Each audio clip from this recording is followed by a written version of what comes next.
சுவைத்தவர் நெஞ்சுமெல்லாம் சமைத்தவர் நிலைத்திட உங்கள் சமையலில் எங்கேயும் ஸ்ட்ராங் கட்டு பெருங்காயம். நான் கேட்கறது முதலமைச்சர் ஸ்டாலின் அவர்களே, சென்னையில வெள்ளம் வந்தது. சென்னை மக்களுக்கு நீங்க எவ்வளவு கொடுக்குறீங்க? 6000 ரூபாய் கொடுக்குறீங்க ஒரு வீட்டுக்கு. விழுப்புரத்துல வெள்ளம், கள்ளக்குறிச்சியில வெள்ளம், திருவண்ணாமலையில வெள்ளம் வந்ததுன்னா எவ்வளவு கொடுக்குறீங்க? 2000 ரூபாய். கடலூர் மாவட்டத்திலயும் திருவண்ணாமலை மாவட்டத்தில் விழுப்புரம் மாவட்டத்தில் வாழ்கின்ற மக்கள் பாவம் பண்ணிருக்கிறாங்களா, இல்ல சென்னையில் வாழ்கின்றவர்கள் எல்லாம் புண்ணியம் பண்ணிருக்காங்களா? திமுக அரசால் தான் நீங்க வெள்ளமே வந்தது. தென்பெண்ணையில விடிய கால 2:30 மணிக்கு முதலமைச்சருக்கு அன்புமணி சொல்வது புரிஞ்சாதானே பதிலளிக்க முடியும். 63 விழுக்காடு மக்கள் ஒரு பக்கம், விவசாயிகள் ஒரு பக்கம், 37 விழுக்காடு மக்கள் மறுபக்கம், முதலாளிகள் ஒரு பக்கம். திமுக அரசு இந்த 37 விழுக்காட்டில் உள்ள முதலாளிகள் பக்கம் இருக்கிறது. ஆட்சி யார்கிட்ட இருக்கு? ஏமாற்றுகின்ற திமுக கிட்ட ஆட்சி இருக்கு. வெள்ளக்கார ஆட்சியில கூட உழவர்களை குண்டர் சட்டத்தில் யாரும் போடல. ஆனால் இப்போ நடக்கின்ற கொடுங்கோல் திமுக ஆட்சியில 7 விவசாயிகளை குண்டர் சட்டத்தில கைது செய்கின்ற கொடுங்கோல் ஆட்சி இந்த திமுக ஆட்சி. இது போன்ற ஒரு 2-3 வியாபாரிகள் முதலமைச்சர் சுத்தி இருக்கிறாங்க. இவர் சொல்றாரு, எங்களுக்கு தொழிற்சாலைகள் வேணும், நீங்க போராடினீங்கன்னா நாங்க தொழிற்சாலைகளை ஆகாயத்துல கட்ட முடியும்னு ஒரு அமைச்சர் பேசுறாரு. அமைச்சர் அவர்களே, இதே நிலை தொடர்ந்தால் உங்களுக்கு நாளைக்கு சோறு கிடைக்காது. சோறுக்கு எங்கேயா போவ நீ? சோறுன்னு ஆகாயத்திலே விளக்க முடியும்? சட்டமன்றத்தில் பேசுறாரு முதலமைச்சர் ஸ்டாலின் அவர்கள். என்னன்னு, நான் இந்த பதவியில் இருக்கின்ற வரை டங்ஸ்டன் சுரங்கம் தொடங்க விடமாட்டேன். ஆவேசமா பேசுறாரு முதலமைச்சர் ஸ்டாலின் அவர்களே. இந்த ஆவேசம் ஏன் நெய்வேலியில நிலக்கரி சுரங்கத்துக்கு எதிராக உங்களுக்கு வரல? இப்போது புதிய அறிமுகம் ஆச்சி ஹோட்டல் சாம்பார் 50 கிராம் ரூபாய் 20 மட்டுமே. ஆனால் அவளுக்கு மனசுல மட்டும் அவங்களுக்கு தெரியல அவங்களுக்கு. என்ன சொல்ற, கரும்பு எடுத்துக்க. கரும்பு ஒரு ஏக்கர் கரும்பு பயிரிடுவதற்கு எவ்வளவு செலவாகுது? தமிழ்நாடு அக்ரிகல்ச்சர் யூனிவர்சிட்டி சொல்றது 1,26,000 ரூபாய். அவங்க கணக்கு போட்டு வச்சிருக்கிறாங்க. அதுல எத்தனை டன் கரும்பு வரும்? ஒரு ஏக்கர்னா 40 டன் வரும். 39 புள்ளி வரும், 40 டன். ஒரு டன் கரும்பு எவ்வளவு விலை இன்னைக்கு கொடுக்குறாங்க? மினிமம் சப்போர்ட் பிரைஸ், குறைஞ்சபட்ச ஆதரவு விலை, மினிமம் சப்போர்ட், எம்எஸ்பி சொல்றது, மத்திய அரசு நிர்ணயம் பண்ற எம்எஸ்பி. எவ்வளவு இன்னைக்கு கரும்பு கொடுக்குறாங்கன்னா 3100. அதாவது முதல்ல 2,995 ரூபாய் கொடுத்தாங்க. இப்ப கூடுதலா கொஞ்சம் 50 ரூபாய் 70 ரூபாய் ஏத்திட்டு இருக்கிறாங்க. 3000, ஆக்சுவலா பார்த்தா 3065, 3100 வச்சுக்கோங்க. இப்ப அதுல பாதியில உற்பத்தி எவ்வளவு ஆகும் தெரியுமா? 3300. உற்பத்தி 3300, கொடுக்கறது 3100, 200 ரூபாய். அதுலயே நட்டம் வந்துடுச்சு. நாங்க கேட்கறது அதுல 50% லாபம், 50 விழுக்காடு லாபம் வேணும்னு கேட்டு நாங்க கேட்கறது கிட்ட 4,800 ரூபாய், 4,900 ரூபாய் வரும். 5,000 ரூபாய் ஒரு டன் கரும்பு கொடுங்க. இதை கொடுக்க முடியாத மத்திய மாநில அரசுக்கு இதற்கும் ஊக்கத்தொகை தமிழ்நாடு அரசு எவ்வளவு கொடுக்குறாங்க தெரியுமா? 107 ரூபாய். இவங்க வீட்டு காசு, அது அரசாங்கம் காசு. பாவப்பட்ட மக்கள் விவசாயிகள். விவசாயிகள் கொடுக்காம வேற என்ன கொடுக்க போறீங்க? யாருக்கு கொடுக்க போறீங்க? கடந்த 10 ஆண்டுகள கிட்டத்தட்ட உரம் விலை ஏறி போயிடுச்சு. 10 ஆண்டுகளுக்கு முன்பு டிஏபி விலை 550 ரூபாய் இருந்தது. இன்னைக்கு 1,550 ரூபாய். 2,000 ரூபாய் கம்மி வாங்க முடியாது. காம்ப்ளெக்ஸ் விலை 520 ரூபாய் இருந்தது 10 ஆண்டுகளுக்கு முன்பு. இன்னைக்கு 1,350 ரூபாய். பொட்டாஷ் விலை 310 ரூபாய் இருந்தது 10 ஆண்டுகளுக்கு முன்பு. இன்னைக்கு 1,700 ரூபாய். அது கிடைக்கிறதும் கிடையாது. யூரியா பாத்தீங்கன்னா அது ஒரு விலை நிர்ணயம் இருக்கு, 266 ரூபாய் தான். அப்பயும் ஒரு 250 ரூபாய், இப்ப 266 ரூபாய். அதுக்கு அதை ஏத்த முடியல. இதெல்லாம் ஏன் சொல்றேன்னா, இதை விவசாயிகள் இதை வைத்து அவர்கள் வாழ முடியாத ஒரு சூழல். அதை பற்றி முதலமைச்சர் ஸ்டாலின் அவர்களுக்கோ சரி, அவர்கள் சுத்தி இருக்கின்ற அமைச்சர் பெருமக்களுக்கோ சரி, ஆட்சியாளருக்கு எந்த கவலையும் எந்த அக்கறையும் கிடையாது. இதுல வெயில் அதிகம், வறட்சி வந்துச்சுன்னா மழை, வெள்ளம். இப்ப சமீபத்தில் வெள்ளம் வந்தது. வெள்ளம் வந்து எவ்வளவு கொடுத்தாங்க? நிவாரணம் எவ்வளவு கொடுத்தாங்க? ஒரு வீட்டுக்கு 2,000 ரூபாய். அது வரல, அது திமுக காரங்களுக்கு போயிடுச்சு. சரி, 2,000 ரூபாய் கொடுக்குறீங்களே, நான் கேட்கறது முதலமைச்சர் ஸ்டாலின் அவர்களே, சென்னையில வெள்ளம் வந்தது. சென்னை மக்களுக்கு நீங்க எவ்வளவு கொடுக்குறீங்க? 6000 ரூபாய் கொடுக்குறீங்க ஒரு வீட்டுக்கு. தூத்துக்குடி தென்காசியில வெள்ளம் வந்தது. அங்க இருக்கின்ற மக்களுக்கு நீங்க ஒரு வீட்டுக்கு 6000 ரூபாய் கொடுக்குறீங்க. ஆனா கடலூர்ல வெள்ளம் வந்தது, விழுப்புரத்துல வெள்ளம், கள்ளக்குறிச்சியில வெள்ளம், திருவண்ணாமலையில வெள்ளம் வந்ததுன்னா எவ்வளவு கொடுக்குறீங்க? 2000 ரூபாய். அப்போ என்ன, நாங்க என்ன பாவப்பட்ட மக்களா? கடலூர் மாவட்டத்திலயோ திருவண்ணாமலை மாவட்டத்தில் விழுப்புரம் மாவட்டத்தில் வாழ்கின்ற மக்கள் பாவம் பண்ணிருக்கிறாங்களா? இல்ல சென்னையில் வாழ்கின்றவர்கள் எல்லாம் புண்ணியம் பண்ணிருக்காங்களா? என்ன பாகுபாடு இது? இது முதலமைச்சர் இதற்கு பதில் அளிக்க வேண்டும். இன்னொன்னு வாரணம் போய் சேர்களே, திமுக அரசால் தான் இங்க வெள்ளமே வந்தது. தென்பெண்ணையில விடிய கால 2:30 மணிக்கு முதலமைச்சருக்கு அன்புமணி சொல்வது புரிஞ்சாதானே பதிலளிக்க முடியும். புரியாம என்ன பதிலளிக்க முடியும்? அவர்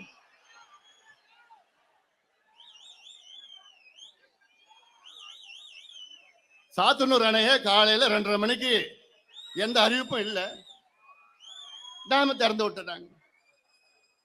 சரி, நான் கேட்கிறேன், புயல் வந்துடுச்சு. புயல் வருவதற்கு முன்பாக சாத்தனூர் அணை 118 அடி தண்ணி இருக்கு. மொத்தம் கொள்ளளவு 119 அடி. புயலுக்கு முன்பு 118 அடி வந்துடுச்சு. புயல் அடிக்குது, மழை வருது, 52 சென்டிமீட்டர் மழைன்னு எல்லாருக்கும் தெரியுது. தண்ணி சாத்தனூர் அணைக்கு மேல உள்ள நீர்பிடிப்பு பகுதியில் அவ்வளோ வெள்ளம், ஊத்தங்கரையில 52 சென்டிமீட்டர் பெய்யுதுன்னு தெரியுது. அந்த தண்ணி ஒரு 3-4 மணி நேரத்துல இங்க வந்துடும் தெரியாதா? அது குடும்பமா தெரியாது. அதற்கு முன்பாகவே தண்ணியை திறந்து விட்டு இன்னைக்கு 1,70,70,000 கனஅடி ஒரு வினாடிக்கு திடீரென திறந்த காரணத்தால் தான் இன்னைக்கு 19 பேர் இறந்திருக்கிறாங்க. 19 பேர், நினைச்சு பாருங்க. ஆனா அதுக்கெல்லாம் எங்களுக்கு எங்க சம்பந்தமே இல்லைன்னு அது ஒரு பொய் பிரச்சாரம் பண்ணிட்டு இருக்கிறாங்க. சரி, அதை விடுங்க. திருவள்ளூர் மாவட்டம் எடுத்துங்க. அங்க இன்றைக்கு அறிவுசார் நகர், இன்டெலெக்சுவல் சிட்டியா.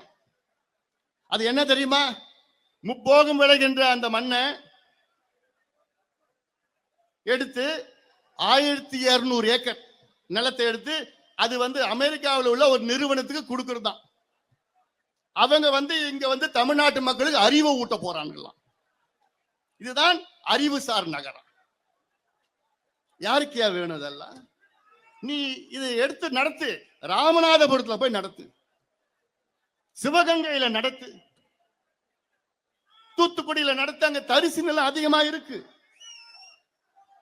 எங்க மண்ணில எங்க பூமியில உணவளிக்கின்ற அந்த மண்ணை அழித்து எங்களுக்கு தேவை கிடையாதியா? எங்களுக்கு தேவையில்லை. நான் தொடக்கத்தில் சொன்னேன் இல்ல, 63 விழுக்காடு மக்கள் ஒரு பக்கம், விவசாயிகள் ஒரு பக்கம், 37 விழுக்காடு மக்கள் மறுபக்கம், முதலாளிகள் ஒரு பக்கம். திமுக அரசு இந்த 37 விழுக்காட்டில் உள்ள முதலாளிகள் பக்கம் இருக்கிறது. பாட்டாளி மக்கள் கட்சி இந்த 63 விழுக்காடு உழவர்கள் பக்கம் இருக்கிறது. ஆனால் நினைத்து பாருங்கள், ஆட்சி யார்கிட்ட இருக்கு? ஏமாற்றுகின்ற திமுக கிட்ட ஆட்சி இருக்கிறது. இதை உழவர்கள் புரிந்து கொள்ள வேண்டும், விவசாயிகள் புரிந்து கொள்ள வேண்டும். திருவள்ளூர் மாவட்டம் அங்கே கொசஸ்தலை ஆத்துல ஆந்திராவிலே தடுப்பணை கட்டுகின்ற திட்டம் இருந்தது. அதை போராட்டம் மூலமாக நாங்கள் தடுத்திருக்கின்றோம், நிறுத்தியிருக்கின்றோம் அந்த திட்டத்தை. செங்கல்பட்டு மாவட்டம், காஞ்சிபுரம் மாவட்டம், அங்கே ஒரு துணை நகரம் வரும் என்று அறிவித்தார்கள் திமுக முந்தைய ஆட்சியில. தன்னந்தனியா ஒருவர் அவரை தடுத்து நிறுத்தி 50,000 ஏக்கர் விளை நிலங்களை காப்பாற்றியது எங்களுடைய மருத்துவர் ஐயா அவர்கள் தானே. உலகத்துல எத்தனையோ கொடுங்கோல் ஆட்சியை நம்ம பார்த்திருக்கிறோம்.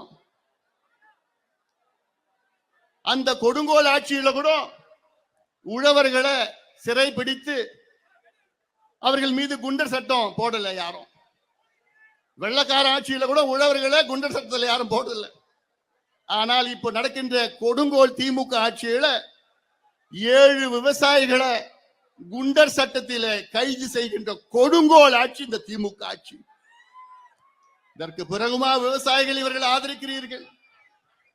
குண்டர் சட்டம் நினைத்து பாருங்கள். குண்டர் சட்டம், இந்த குண்டர் சட்டம் யார போடுவாங்க ஜெயில?